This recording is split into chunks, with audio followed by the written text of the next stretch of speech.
सीसो ते खेॾिया हूंदा। छा कॾहिं गौर कयो अथव त हीअ कीअं हलंदी कंदी आहे? तव्हां सीसो ते कीअं खेॾंदा आहियो?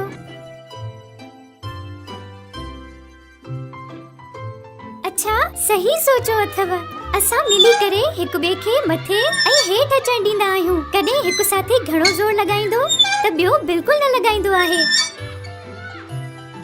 ही ॾिसो, हिन सीसो ते असां हेठ मथे ज़ोर लॻाईंदा आहियूं, छो त हिक ॿिए खे हेठ मथे बि त अचणो हूंदो आहे। जेकॾहिं असां हेठ मथे ज़ोर न लॻाईंदासीं त छा असां सीसो ते खेॾी सघंदासीं? What will happen if we do not apply unbalanced force on the seesaw?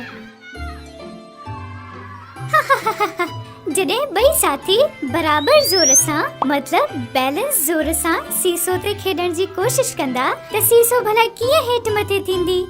Tug of war याद अथव? हिन रांद में हिक टीम ॿी टीम खे रस्सीअ जे ज़रिए छिकींदी आहे। जंहिं घणो ज़ोर लॻायो उहो खटी वेंदो। ही ॾिसो, ही ॿई टीमूं छा पियूं कनि? जेकॾहिं ॿई टीमूं हिक जेतिरो ज़ोर लॻाए रहियूं आहिनि त ही कहिड़ी फोर्स जो मिसाल आहिनि, बैलेंस्ड या अनबैलेंस्ड? ऐं हाणे ॾिसो, हिक टीम घणो ज़ोर लॻाए रही आहे ऐं खटी वई। हिन गाॾीअ खे ॿई ॿार हिक तरफ़ छिके रहिया आहिनि ऐं ही अॻिते वधी रही आहे। जेकॾहिं ॿई ॿार पोइते धिकींदा त छा थींदो? ही रुकिजी वेंदो। जेकॾहिं असां कंहिं शइ ते बराबर बैलेंस ज़ोर लॻाईंदासीं त उहा रुकिजी वेंदी।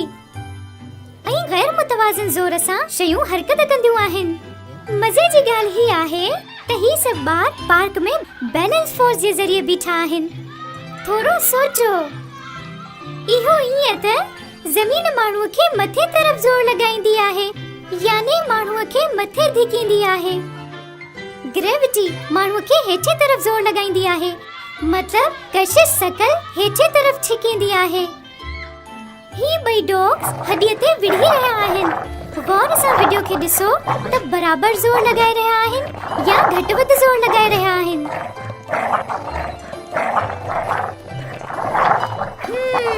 बराबर ज़ोर जे करे ही ॿई हिन हॾीअ खे खाई कोन सघंदा।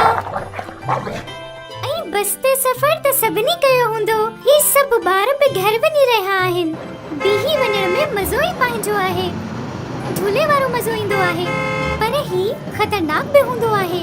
ही ॾिसो, जीअं ड्राइवर ब्रेक लॻायो, बस में मौजूद सभई माण्हू अॻे तरफ़ धिकजण लॻा। When traveling in a bus, why do you continue to move forward when it stops? छा तव्हां ॿुधाए सघो था त असां अॻियां जी तरफ़ छो किरंदा आहियूं जॾहिं बस रुकजंदी आहे? हाणे हिन बस वरी हलण शुरू कयो। सभिनी माण्हुनि खे पोइते साॻियो धिको लॻण लॻो। इहे छो थियो? Why do you get a push backwards when the bus begins to move? ही inertia जे करे थींदो आहे। Inertia is a quality in matter that lets it stay still if it is still or keeps it moving if it is moving. हिन जो मतलब आहे त हर शइ पंहिंजे मौजूदा हालत में रहण चाहींदी आहे, चाहे हू आराम में हुजे या वरी यूनिफॉर्म मोशन में। हर शइ पंहिंजे मौजूदा हालत में तंहिं वक़्त ताईं रहंदी आहे जेसीं ताईं उन ते को ॿाहिरियों ज़ोर न लॻायो वञे। हाणे तव्हां ॿुधायो, आर्म रेसलिंग में बराबर ज़ोर लॻाइण सां केरु खटंदो या वरी अनबैलेंस लॻाइण सां? जवाब, अनबैलेंस फोर्स। ऐं जेकॾहिं तव्हां भित खे ज़ोर लॻायो था त भित बि तव्हां खे ओतिरे ई ज़ोर सां धिको ॾींदी। ही बराबर ज़ोर जो मिसाल आहे या घटि वधि ज़ोर जो?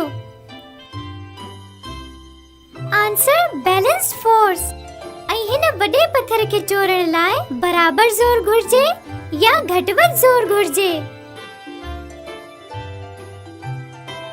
Answer, unbalanced force.